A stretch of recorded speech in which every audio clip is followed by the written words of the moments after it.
And we're live. We're live, and it's Friday. It's the first Friday of May. I can't believe we're almost halfway through 2025 already. I don't know what to say about that. I do know what to say about this. It is small biz trends or breakdown, and it is Friday afternoon, and it's actually not too bad outside. And I'm feeling good because I got my LAFD gear. So I'm supporting my team's home team first responders. That's right. I love this color of blue too. It really looks good on me. Anyway, I'm Brent Leary. Let me introduce you to, or shall I say, reintroduce you to the crew. And we always start further west as I could go with this. Oregon is that's pretty much it. And Leland from Oregon is here. Hey, Brent. It's good to be on. What would happen if we got someone on that was even further west than me? Would you put them on first? Yeah, actually, I would.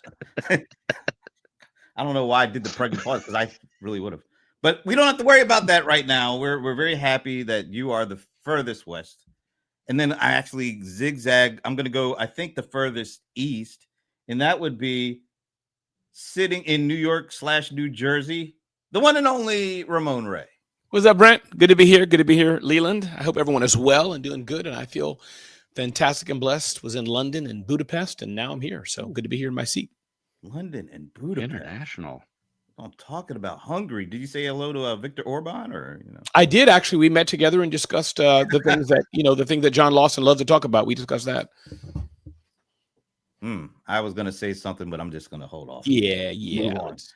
We'll move on to more pleasant thoughts coming from our nation's capital. Pleasant thoughts coming from our nation. I didn't really work that one out. But Shashi is here. Hey, everybody. Ramon, crossing the Atlantic. Good to see you back. Thank you. You're as west as we think of, unless we go around the world and we become much farther. But great weather, nice, pleasant, fresh air. So everything is going well. Actually, I'm going to maybe say something I think it's really important to say. Shashi is taking over a show that the venerable Paul Greenberg, my partner over at PPN Players Production Network, has been doing for the last couple of years, called Talking Headless, where he talks all about analyst stuff and analyst relations and things like that. He handed over the reins yesterday, or maybe it was the day before, to Shashi. So Shashi is now the host of Talking Headless. Nice. Congratulations, Shashi. Congratulations. Thanks. Great honor, Brent. Thank you. Looking forward to that one. I'm not looking forward. Well, no, I shouldn't say that. You shouldn't, Brent. You shouldn't. I'm looking forward to the bold one. Sometimes he's the cold one. More than ever, kind of the old one. John Colder Ice Lawson is here. Got his dukes up for some reason. Why are you putting your dukes up? Bro. Dance. Oh, that's. I didn't know they had dances back. Well. All right. So what's going on with you before we introduce somebody we haven't been able to introduce in the last couple of shows? Nothing, man. Same thing, different days. Different Janet Jackson shirt. A different Janet Jackson shirt. Look at that. We even got a hello from Amber. She's already here with us. Good to see you, Amber. But you know who else it's good to see? Because we haven't seen her in a couple of weeks. The one and only Madam Mic Drop herself, all the way from Medina. Even a Taylor is here. I know. I thought I was going to come after Leland. It's good to see everyone. I missed you all. We missed you too. We miss you too, Ivana. Yeah, well, welcome to the headquarters of Spring Love, Medina, Ohio. Spring has sprung. Love is in the air. All things are blooming. Wow. Love is in the air. Nice. Blooming. And you know who's in the building for all of that? Sean. What's up, Sean? Got some nice folks already here with us. And just because Ivana mentioned it the last time we spoke, that she kind of missed those little like trivia questions and things like that, I have one. I don't think. Oh, wonderful. John and I were waiting for it with anticipation. 42. Gotta beat even out to it. 42. Wow. They're already putting it in there. All right. So no.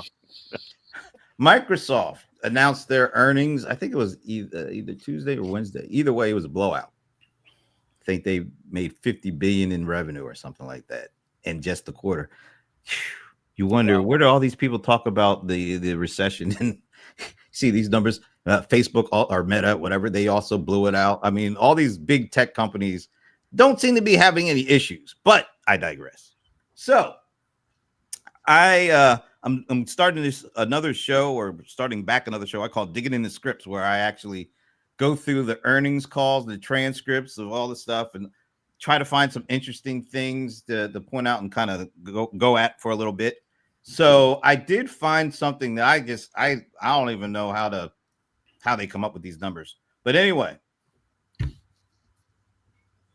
Microsoft processed over 100 trillion with a T tokens this quarter. So all that Gen AI stuff, all that stuff, the LLM, all that things being generated, tokens are the things that they kind of measure what's going on with the generation of all that stuff and creation and all that stuff.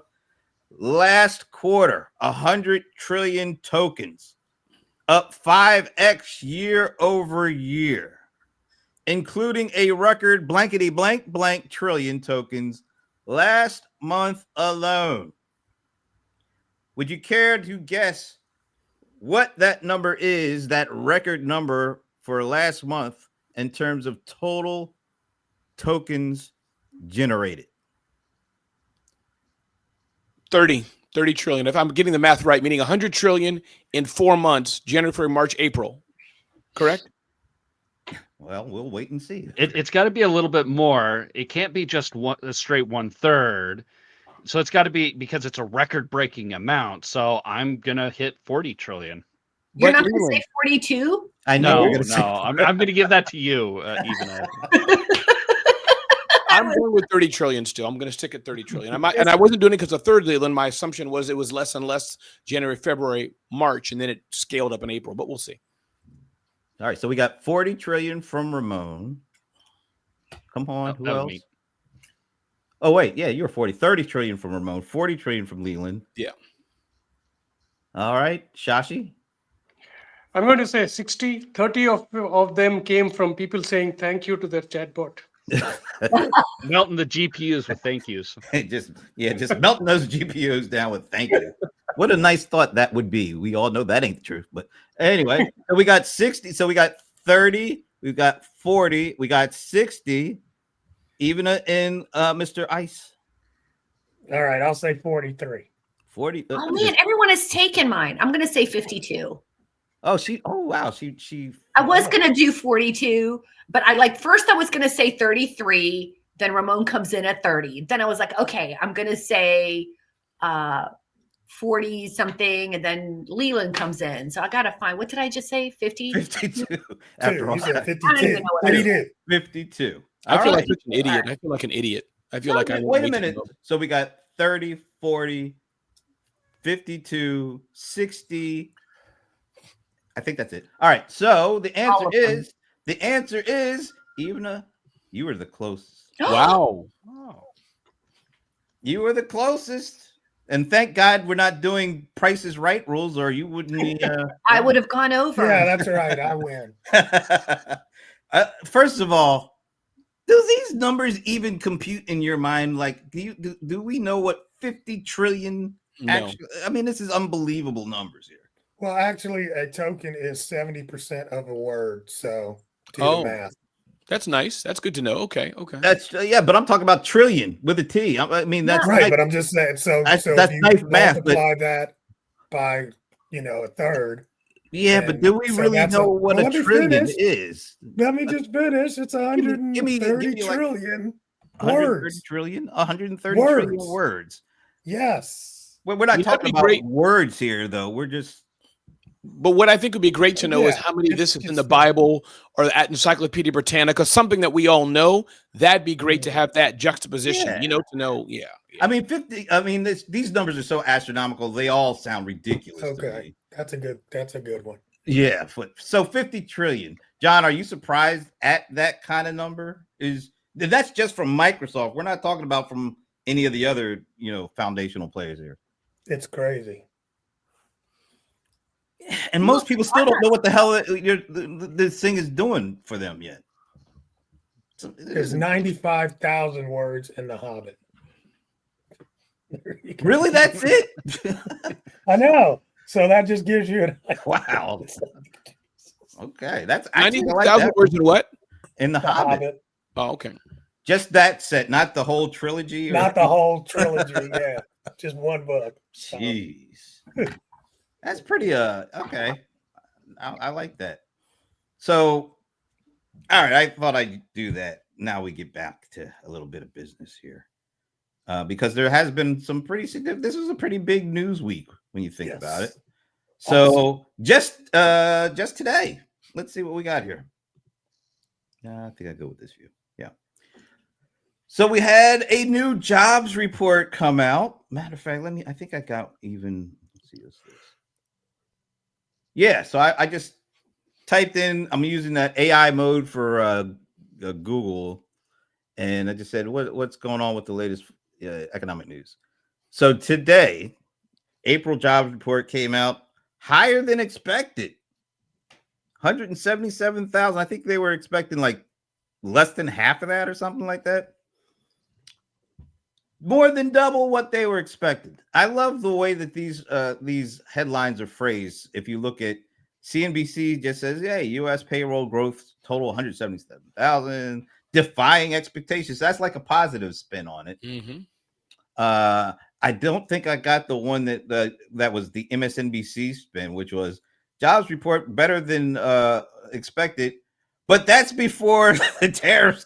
So they put a little bit of a negative spin on it. But we just thought I'd stay with the positivity here. And then I didn't know that when they started doing this, but they actually added in the AI mode search on Google posts on X. So in addition to the headlines for the news, now you're getting posts on it. I don't know how they select who gets put in this, but these are the tweets that were on X that Gen AI or AI mode from Google position. So jobs report once again beats expectations. Strong jobs report 177,000 jobs added. Unemployment rate steady at 4.2. But participation rate is up. So more people were funneling in. And stocks open higher. We may actually have a positive week of stock market for the first time in today's May 2nd, April 2nd. How about that? Yes. Because we know what happened on April 2nd. So we got some good news. But I couldn't stop there. I asked, I think I asked perplexity. I like propensity too, but perplexity. Is the economy slowing? And earlier this week, the news said it is slowing. We actually shrunk 0.3% this past quarter.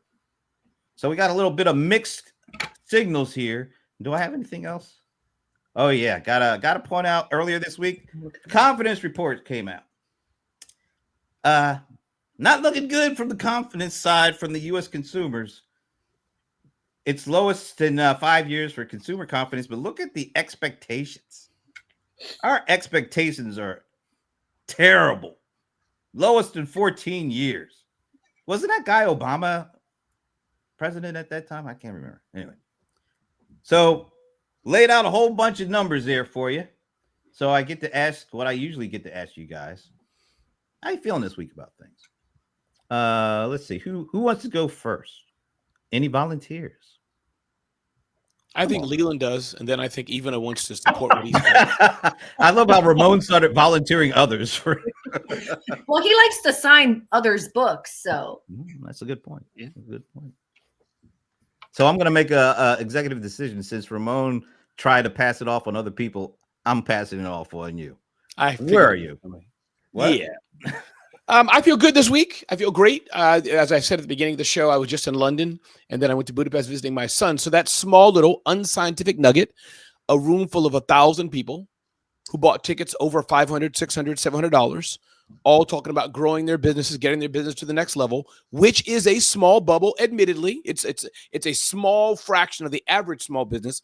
But from that lens, those people are positive. I watch them not only buy tickets, but then buy into the offer and etc. IT consulting firm has a business in Dubai and London. I mean, I met a guy who has 5 businesses in Ghana. So that small sliver, I think always we have to know who we're talking to. Those people have a positive effect on a positive thought of the economy, even though they weren't polled because it's in London, not US. But that's my small sliver. I'm doing well, and they are. So that means are you feeling better about things this week as opposed to last week? About the same as it's okay. It's moving forward. And I think Leland and I know, why people are happy and okay, over the next 3.5 years. We know what the truth is. So yeah, that's what I think. Okay. I want to ask Eva, because we haven't had a chance to ask you the last couple of weeks. A lot to happen since then too. Yeah, it kind of feels like when you go off the diving board the very, very first time and you jump into the pool and the water is absolutely freezing and you think you're going to die, but you're in the water and then you start swimming. And I think that perhaps, we're just kind of getting used to it. Getting used to it. And I think when we get used to things, you get your bearings and you start working with what you have. I'm very concerned myself about the consumer confidence that for small businesses is like a leading indicator. I am, and I think it's too soon to tell. Every small business I know, I would like to see some consistency so that you can make investments and plan.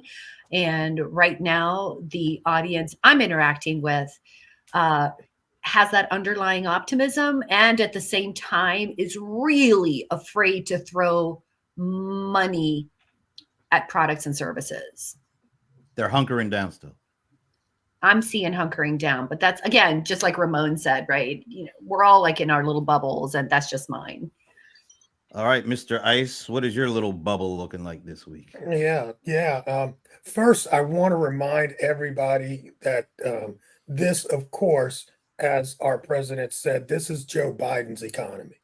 So just I want y'all to remember that. He did But, say that. He did say say that. I it. have to say. Yeah, I'm He sure did. you're gonna pull it back today, but everything floats day by day. That was a good one, John. John, that was good. I got to give it to you, John. That was good. You know what? I'm feeling like I think even of pretty much summed it up. It's like you're getting used to the temperature of the water a little bit more. Everybody's not screaming house on fire anymore. And we'll see how long this takes to really permeate through the waters. But there's definitely some people that are like, well, we don't know what we're going to do right now. We're just going to have to see. And so I'll be in the wait and see category as well. All right. That leaves, well, we still have Leland. Okay. Did Shashi go? No, I'm leaving Sashi. Oh, I see. The best for last, right? So, a few things. Yes, the GDP has shrank by 0.3%. I did see a figure that said that government spending is also down by 5%, which is a huge thing because the government spends a lot of money. So that is a contributing factor to the slowdown to GDP. But also another positive note that I did see was that investment into the U.S. market has increased by 20%. And so while we're not going to see that right now, a 20% increase in investment into the U.S. is going to have huge effects down the road. No comfort to the I'm suffering now, I'm hurting now, but that brings a lot more possibilities, especially to people who are running small businesses and are able to make it to that point, and also wanting to start up small businesses to be able to cater to those that are benefiting from the investments, those neighborhoods, those groups. Like the area that I live in, we've had that investment of Amazon, and our community is growing, and we are getting our first Chipotle in our town. I am so excited. Yay. I love Chipotle, so I'd be Me too. excited too. I like it too, and I only get to eat it when I go traveling, so I'm happy. I'm excited. But I do see the effects of like tariffs and stuff like that. Some of these companies, I'm into gaming, if you guys haven't noticed. And Xbox has come out and said that they're going to increase the prices of their consoles, their peripherals, their games. Nintendo isn't going to increase the price of their Switches, but their the accessories are going up in price. And that's affecting me, but I look at that as like, well, that's a luxury purchase. So, in the end, it's like I know that it's going to trickle down, it's going to hit me. We're going to probably see some increases in prices on stuff that come in from Amazon. But I'm hoping that down the line in a couple of years, the economy does a lot better, and then I can prosper even more, and my kids can prosper even more than that. All righty. Last and certainly not least, we go back to our nation's capital for Shashi Donkanda. No, thank you. I think very interesting perspectives from everyone. I think there is a underlying signal in this. Number one, like as much as we are talking about tariffs, I feel like it's not going to affect people who save money. So what consumers have started doing is they've started spending less just because of the uncertainty. No, that's going to affect businesses, right? If you look at the jobs report today, the top 3 categories of jobs, number 1 is healthcare. That will always keep going up. The population is growing old much faster. I mean, not that something is causing them to grow old much faster, but that's the demographics of the country. So healthcare will always be there. Number 2 is transport and warehouse. That's a kind of an anomaly because what businesses have started doing, like you heard, is they've started bringing in all their stuff very quickly in case the tariffs hit and their profitability is affected. The consumer is not going to get benefit of whatever they brought in, right? The third one is, of course, hospitality. So if you look at this thing, consumers have stopped spending. The effect of that is going to come after a few months. But what I'm thinking is let's remain calm. Personally, whatever you can do, save money. Thankfully, your 401ks are looking much better for whatever reason, right? So there's a little bit of relief. So finally some good economic news is actually right, but still do some self-preservation. That's what I'm thinking. Yeah, I think that goes with the hunker down that Ivana mentions.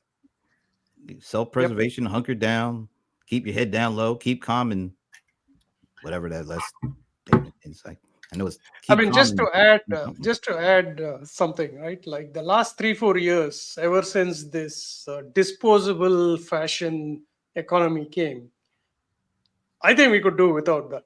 And what I mean by that is buying polyester garments that resembled $100 garment, you get it for $7. It costs $14 now.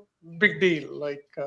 Ramon doesn't care. He always goes to the best tailors in Manhattan and Hong Kong, right? And Hungary too. I hear they have. And actually, Shashi, just to get it correct, I buy my shirts from Charles Tyrwhitt, which is a London-based company with offices in Midtown Manhattan. Charles Tyrwhitt's ctshirts.com. That's the website I go to. Thank you. Yeah, I've shopped there. They have some amazing deals sometimes so that people like me also can afford what you wear. Nah, shoot, the Goodwill has some really good deals if you really look for some good. Anyway, so they're overpriced. Oh, wow. Okay. Look, and he got an attitude. Yeah, overpriced at the Goodwill. That says something there. Goodwill's getting a little greedy. It's like not as good as Will as it used to be. Apparently, it's anyway. Those $3 shirts are now $3.50. Huh? Okay, all right. All right, I want to get you guys' take on what happened when it got out that Amazon was thinking about pushing the actual price of the tariffs as part of the price, so you could see how much of the price is being driven up by the tariffs. And apparently, once that word got out, someone at the 1600 Pennsylvania Avenue address didn't like that. Picked up the phone, called my boy Jeff Bezos, and said, "Hey, JB, you can't do that. Can't do that. You better not do that." And like 5 minutes after the phone hung up,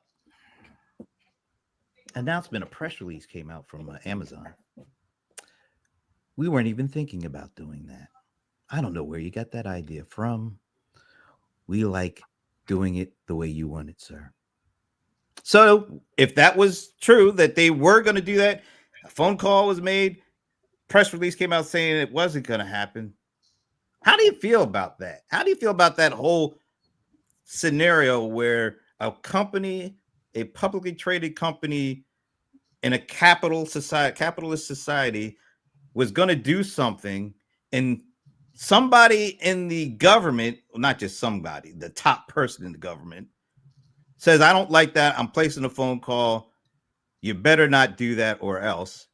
And that company, who makes like $140 billion every quarter, by the way, says, "Okay, we aren't going to do it. Sorry." Brent. What do you think about that whole situation? Yeah, Brent, listen, this happens all the time, in my humble opinion. You know, I'm not deep inside, but I believe it happens all the time. We just don't hear about it like this or this aggressively. I'm not saying that Biden or Obama or George Washington did it like this, but the government always puts pressure on companies, I would have to imagine, but maybe not this aggressive, this fast. That's my thinking. Yeah, I imagine that it's probably very similar to when the FBI went and called up Meta and Twitter back before Elon Musk bought it and said, "Hey, there's going to be the story about a laptop coming up." Yeah, that can't go out. Are you saying that both of those stories or those actions are okay? I don't think either of those actions are okay, but I'm just. I don't think that those are both okay, but I'm just saying, to Ramon's point, it happens all the time. So It's politics. It's politics. I happen to be drinking my coffee, watching the news channel that morning. And when the question was asked live, and I almost spit my coffee out because of, the context. I think after it gets recycled and replayed and everything, but to just be there and sitting and watch this happen, I was like, what the F is going on? Because really what was said was that this was a hostile and Political act. act, Yeah. right? And then what's the little girl's name? And I Stop, did John. say it just John, like stop. that. John. No, her I name did is say it just like Kathleen. Kylie Levitt. Kylie So, Levitt. Levitt, so yeah. the little girl goes like this. And this is the part that really, the hostile and political was bad enough. Then she held up a picture Oh yeah, of him and then said, that's why he's working with China. That, that doesn't happen. in my opinion, is where that really went off the rails. Because all of a sudden, now you're trying to position him as if he's an enemy of the people. Yeah. And that was crazy. And it's called a bully pulpit for a reason. And let me pick up on that, because I think if I were Amazon and all of a sudden things that were priced at $2 like overnight are going to $8, you don't want the public to think that you're the one gouging. You're just doing what needs to be, that price is not being driven by the market. That's I being think a driven lot by of a small tariff. businesses should do that. I mean, if your prices are increasing and you have no, I've done that before because of the United States Postal Service when its prices go up. I mean, I don't understand the analogy of hostile and political. John, So- John, I think you do understand, John. And by the way, I want to shout out my friend Ramon Darling, smart human. Always love having Ramon Darling here. But John, listen, I think you do understand it, John. I think you're being disingenuous. I don't think you're being honest on the Small Business Breakdown show, John. That's what I think. Just said jokingly. But I think, John, that it's politics, John. Come on. It's at the highest levels. Jeff Bezos, Donald Trump, the war. They're not going to call even if she puts out on her little eBay store, you or Shashi. It's big boy, big girl war. This is what Trump does and Levitt does. Come on. Ramon, it's a different thing. We're on this show right now. Yeah. We have differences of opinion. Sure. If I say something in a way on this show versus what I might say in private, Fair enough. there's a different connotation. And that's really what I'm talking about. It's not that it doesn't happen. And you mentioned, the way it happened and how it was. But I'm just saying, are we going to make people like enemies if they don't do what you want them to do? It I don't should know. not be, John. If You're that's right. okay. That's okay. No, that's the place y'all want to hang out. That's fine. It's not get okay, John. I'm the first to say that it's not okay, as we talked a show or two ago. But I'm just saying, I'm not making excuse for it, but I'm saying we know Right. this is the way our President Donald Trump, this is the way he rolls for sure. He is, slicing and dicing and shooting. This is his style for sure. He is not Mr. Politics. Take a look at the Ukraine president and him. That never happened in the Oval Office before, ever. So, Yeah, But it is like that. But there's a certain portion of this country that's not really tuned into what's going on, the potential that these tariffs are coming. There's some folks that are just completely going to be blindsided when they go to Amazon to buy something that they usually get for $1, and it's going to be like $8. I don't know exactly. I'm just exaggerating for the effect. So, and you know who they're going to blame if they don't know what's going on with the tariffs. Or they don't know what they're going to blame. Not even the small business. They're going to blame Amazon because Amazon is the big bully, basically. you're right. And if I was Amazon, I would no, this ain't us. We ain't driving this price increase. This is this tariff that is coming from the government. That's Yeah. like, I know this is not at all the same thing, but, and I think I told you guys this before, with all the small businesses that are in my little tourist town, lots and lots of them have different prices for if you pay by credit versus if you pay cash. My husband has now started walking around with cash in his pocket all the time because you're getting, what is it, like 3 to 4% discount right off the top if you pay cash. And they have two prices out there, right? They were like, let's say they'll do the cash price because it's lower. And then they'll have a little sign or something that says, if you pay by credit, you're going to pay 3% more. And that's their prerogative to do. It's hostile and political. Right? I stand on it, and call me radical if you will. This is where I am just a big believer and a proponent for, if you run your small business, you could do whatever you want to do. It's your business, your private entity. You're not publicly held, you're a private entity. It's your business. Serve who you want to serve. Do it the way you want to do it. Don't break any laws. Don't be hurting people, right? Be healthy, be legit, all of those things. But you can feel how you want to feel about it. We all have to go through the process. This is the process we have to go through. And what I say to myself is, nothing was going to be a secret. There was no false advertising at all. Okay. And people voted. So clearly, whatever it is that's happening is what people want. And it's a business owner's and a marketer's responsibility to do the best they can with what they got. Right? This is what we created. It wasn't COVID. It wasn't the financial crisis, even though I would posit that in 2008, we sort of knew what we were creating and did that purposely. We have very smart people. No one is stupid. Everyone knows what they're creating and everybody knows why. So, hey, if it's raining, take an umbrella. I would be interested in the logistics of it. Like if Amazon were to come out and to go, okay, let's do a tariff pricing increase, because the price that comes over is, so when Nike goes and buys shoes from China, brings them over, they buy them for $3, and the tariff price is based off of that $3. And so now at 100% or a 200%, it goes to $6 or $9 respectively, and then they sell it for $150 after the fact. And so I would be very interested in how Amazon would actually do that en masse, on scale, because some small businesses are buying at a very small margin, and so they may be buying it from China at a product for $10, and then they're turning around and selling it for $20. And so yes, there's going to be a very drastic increase in price, but then there are going to be people who buy components or parts for 50 cents, and then they turn around and sell it for $5. And so it's going to be a little bit different.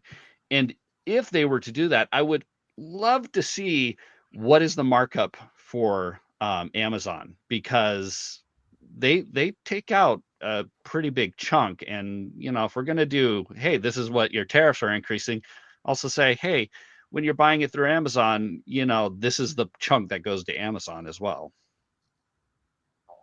Oh, what if you saw that for like absolutely everything? That is the one thing I would, right? This is like pricing.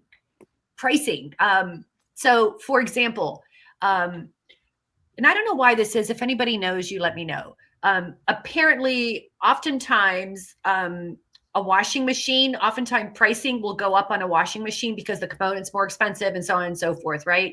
But typically, washing machines and dryers are sold together. And typically, the price of a washer and a dryer tends to be very, very close to each other, right? And I believe, if somebody knows, correct me, that washing machines tend to be just a little bit more expensive than dryers, whatever. And then I thought I read somewhere that, like, let's say washing machines, let's say they get hit higher with the tariffs because they have more components and more stuff, whatever, right?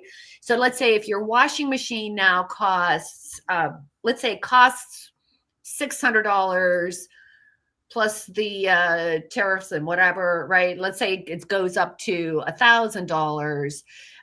But let's say a washer is less expensive. Pricing strategy will tell you that they're going to increase the price of the dryer beyond the profit. So to Leland's point, there's a lot of companies that have been making record profits since COVID. They raise the price because they can and because people will pay it. Right. And I think to Leland's point, they have the option to make profits like they did before, not like 50 and 60% margins, but maybe closer to 20 or 30. They ain't going to go broke.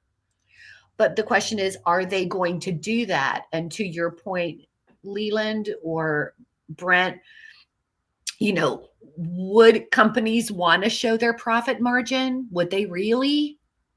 I don't know, but I do get the rebellion. Publicly traded companies do that, but I don't think small businesses would ever want to do that. I know. And that's another thing too. I mean, you think about, I think the whole concept of it was just basically, if you go and buy a car, the price of the car, the sticker price of the car has all the other parts that they have to pay for that are government, taxes on top of that. And that's all they were going to do.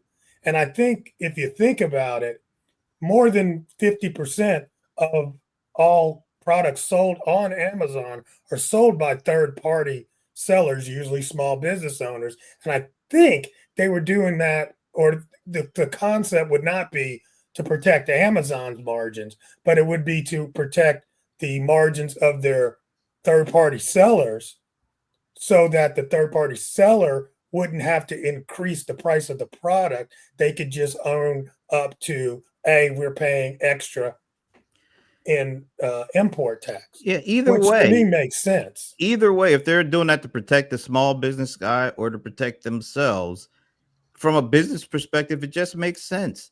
And only somebody who views things purely from the political prism and how it looks how that's going to make them look, it would have a problem and call that a political act. That's not a political act at all.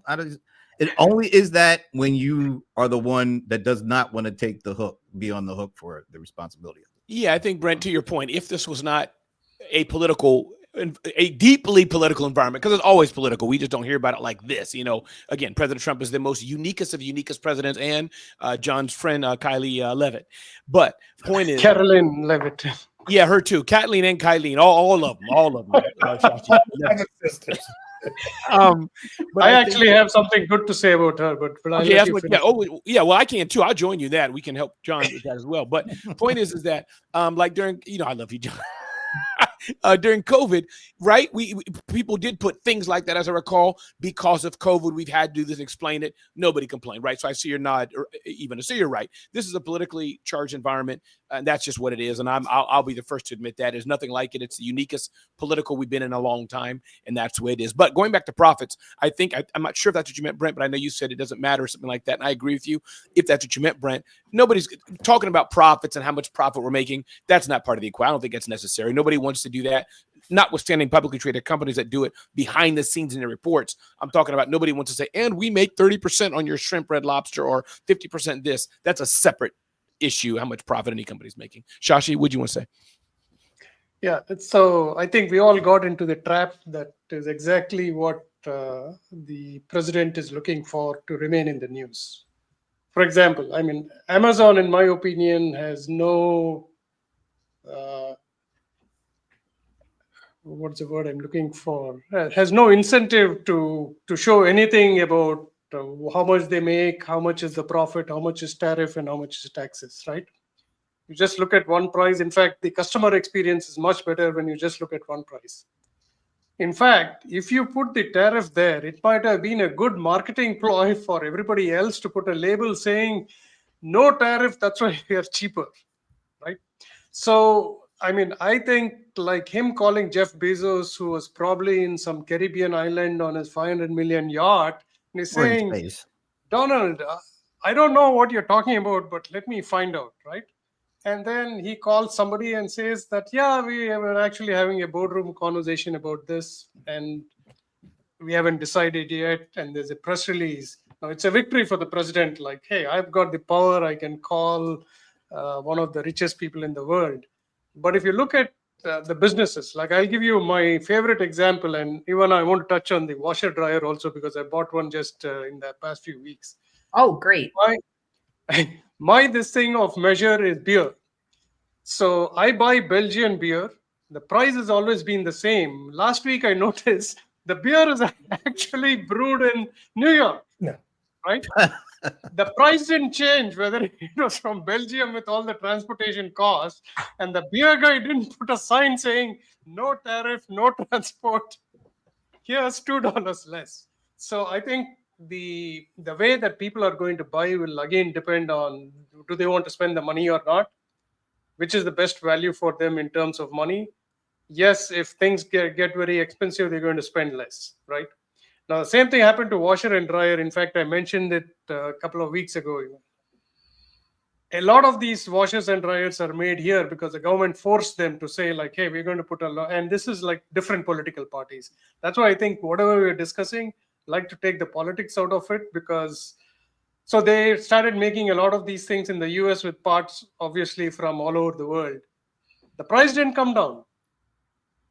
Right now, with the tariffs, the American manufacturers are not going to say we are cheaper. They're going to say, hey, we're going to put the same price as whatever comes to you with the tariffs on.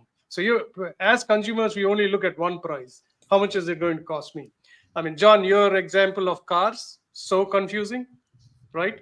You don't know what you're going to pay. You have to keep asking him, okay, what's the price out the door? You said it's 40,000. Now you're going to say like 48,000. I wasn't expecting that.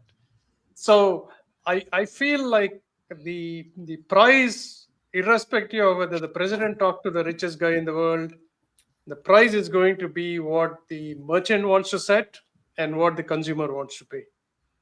And given what you just said, the price being between what the consumer wants to pay and what the vendor wants to get, that's one thing.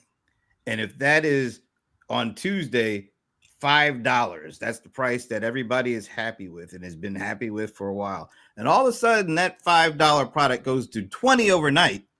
You don't think there's going to be somebody saying, "What the hell's going on here?" And then you're going to have to, the either Amazon or the other is going to have to explain what happens. If I was Amazon and if I was the small business person, I don't want anybody coming at me because they think I'm trying to gouge them. I'll be like, "Hey, yo, you need to speak to these guys over here.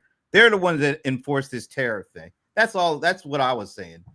Are there going to be any Every restrictions? small business has to prepare their messaging. Like I was hearing a story of a jewelry small business that crafts jewelry. They buy the stones from some other country. So now they're worried about like, hey, I used to sell this for like whatever. Now the price of the stone is doubled. So my final product price, and I'm not going to compromise on the profitability. So they'll all have to prepare to say whatever they need to say why it is more expensive. I think you're going to have to, everyone's going to have to become a better marketer. And as someone who's not been, Ramon, was that you that talked about, just we've been so over consumerized. I'm like the disillusioned marketer, right? I would really, really love to see, I'd love to see us being smarter consumers, wiser consumers. I would like to see businesses take more ownership of their product from the beginning of its life all the way to the disposal of that product. I would just like us to become better stewards of the things that we buy and the things that we sell. And maybe, call me Pollyanna, I can maybe not like what's happening or, come up with some political spin on it. But from a here and now perspective of businesses and consumers, I think everyone is going to learn a tremendous amount about marketing and value. Pollyanna. Thank you, Ramon. And I wear that proudly. Thank you. You're welcome. I mean, a lot of you, including me, don't go often to the haircuttery or barber, right? So, but between the pandemic and now, the price has gone up like almost 70%. I'm happy paying it because it did mean that the people who were cutting your hair were actually getting paid more because of the market effort, right? So I think the market will decide what to do, whether to buy less or buy more.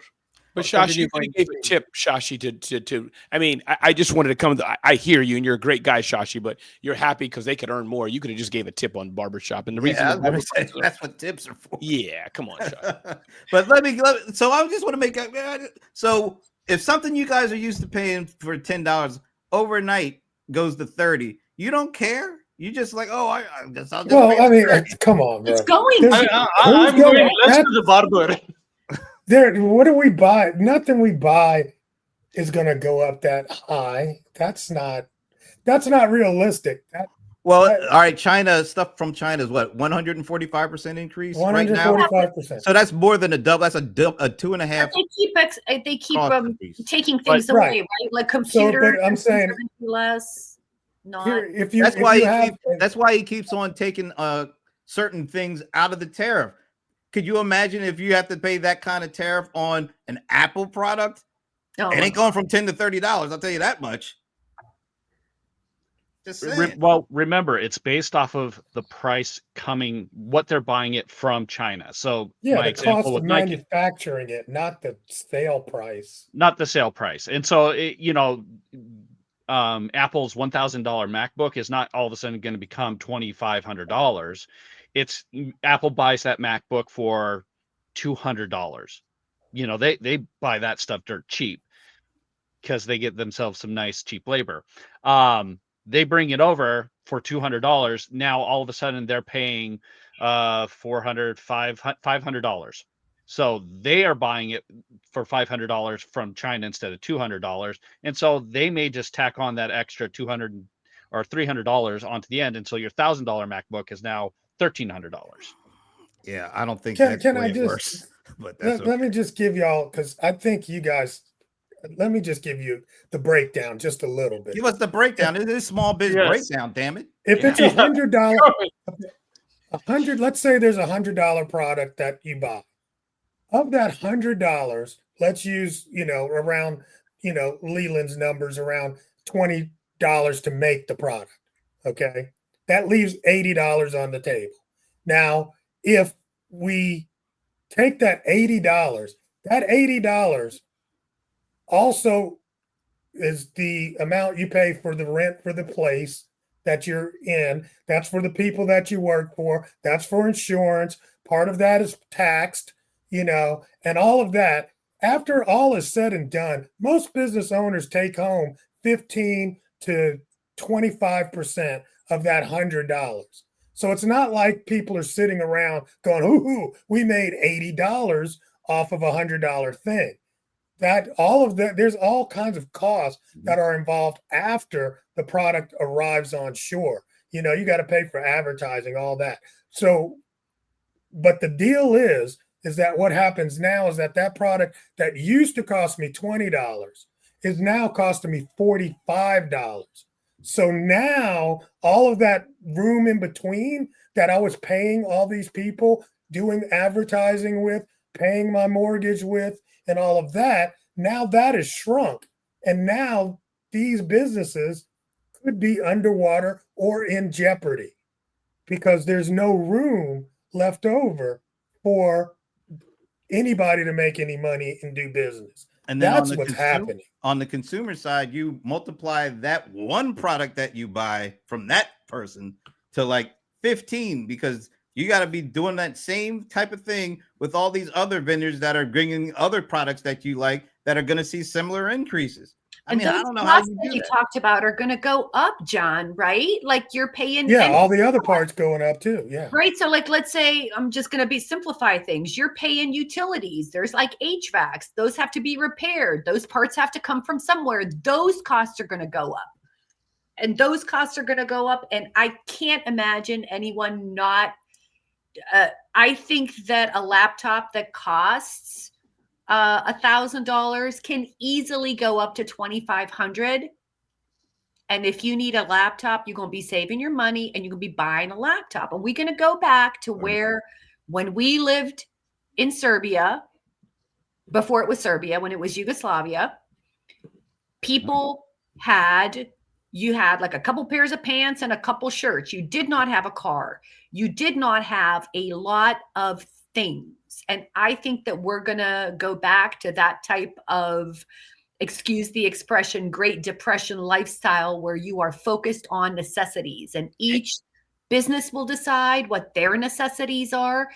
Each consumer will decide what their necessities are. And I have to say, I just don't see where we can avoid mass casualties of small business owners. And even I would say to your point, even that's a great example. Yugoslavia is probably mending things more. And I do mean that literally even here, maybe not depending on the scale, but yeah, Brent's nodding, the mending things. And there's a company, I'm sure there's more than one talking about downscale your electronic. There's something on this trains in New York City, something, and I'm sure you guys have that kind of thing. So last thing I'll say is that, I'm not a very price sensitive person, as Shashi said, because I get my shirts from Charles Truitt, ctshirts.com, premium shirts for men and women.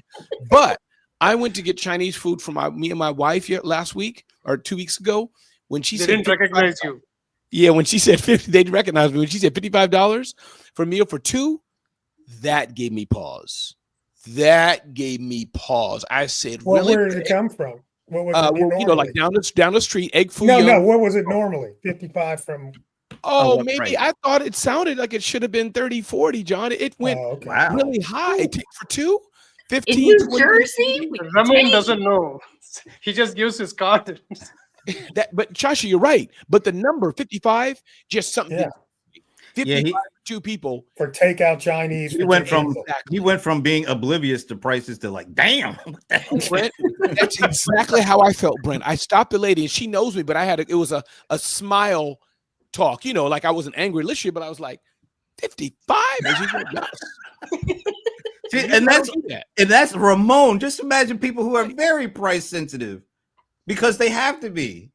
I mean, this could get bad quick. And going back to my point, if I were Amazon, I don't want to be the one getting the full blame from the American public, because all they're seeing is the price go from nothing to damn, and they're gonna blame whoever, is They're right not in the going to market. blame anyone. Oh, We come are on. so. No, Oh, they come will. on, Brent. Come on. They are going to keep buying. They're going to do whatever. They are not know going to what? blame The The anyone. secondary market is going to go crazy. Used goods, the only thing people are going to buy that's new is food.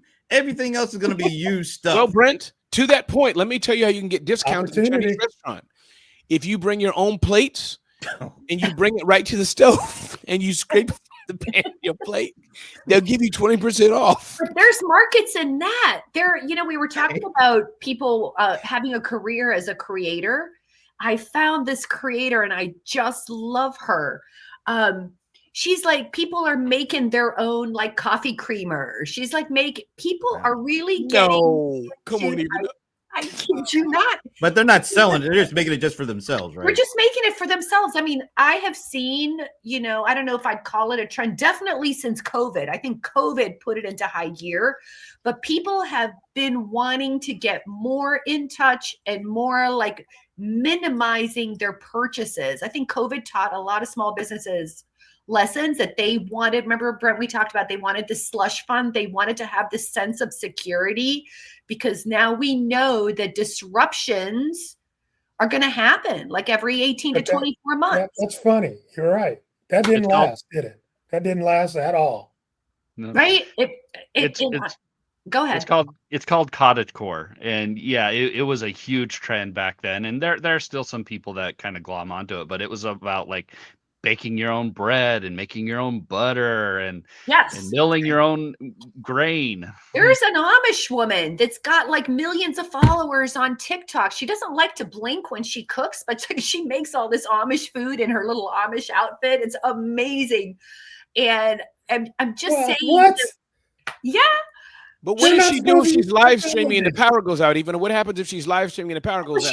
She had left the Amish community, but she sort of like Oh, dresses okay, up okay. and does all I'm the about to things, say- right? She's not even supposed to have lights on. Yeah. John, she got a horse in the back, Point.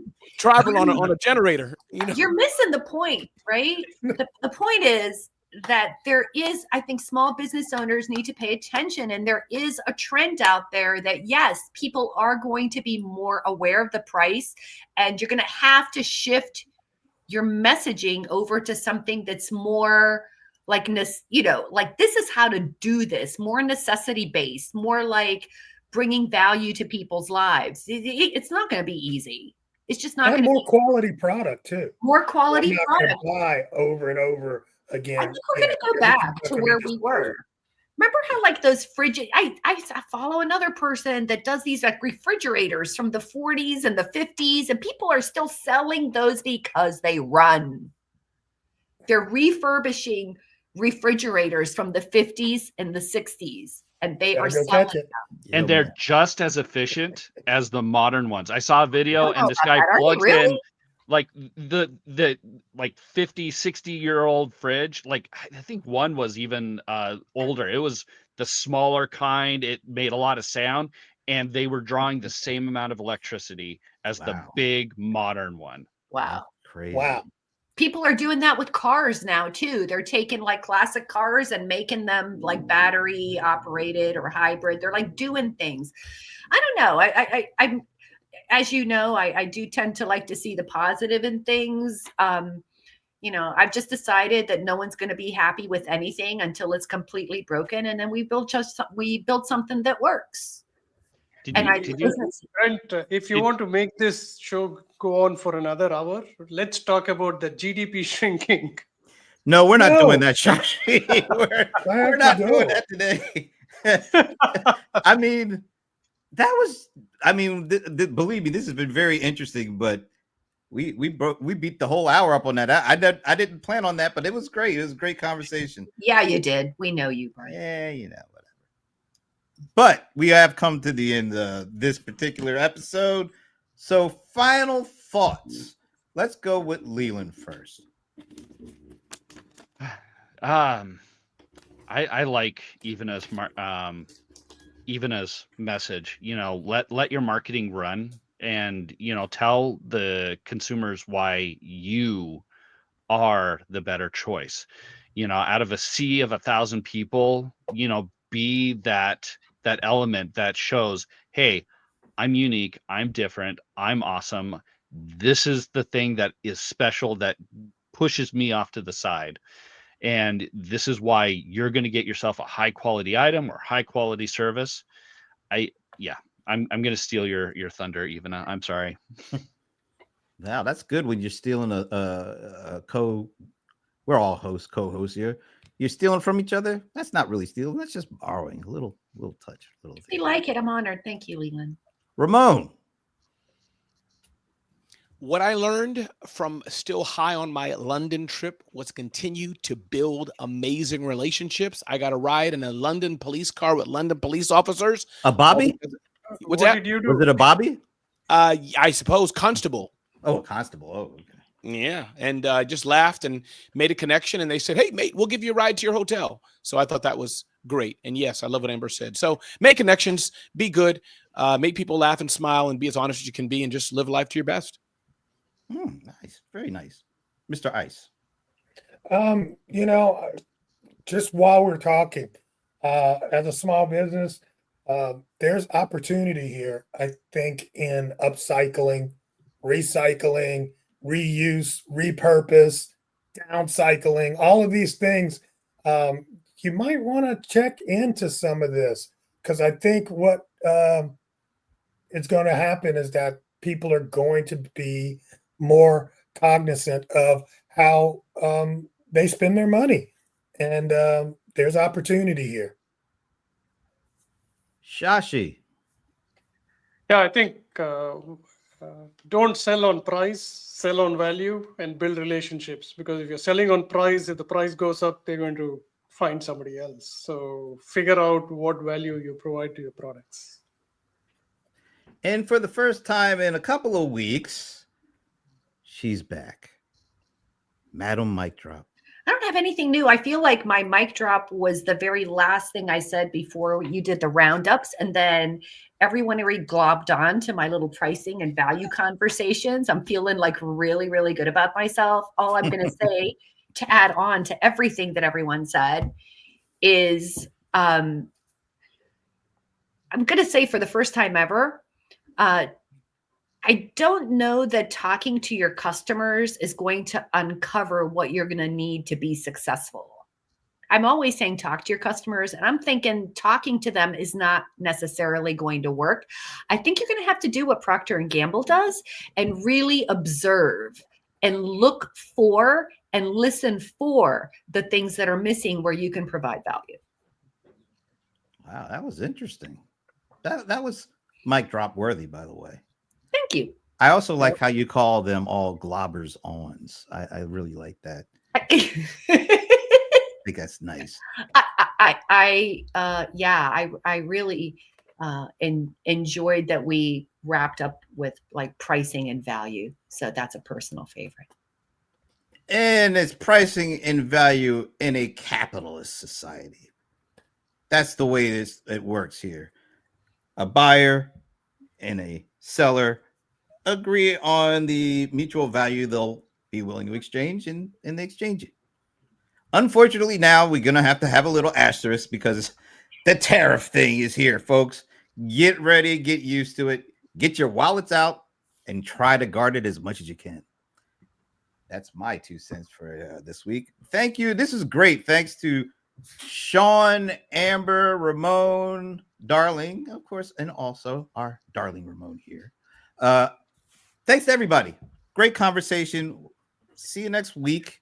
I'm not going to Hungary or anything like that. I'm just going to Vegas, but I'll be back. I always try to get back from Vegas. Anyway, have a great weekend. Have a great week. We will see you next Friday. Bye, everyone.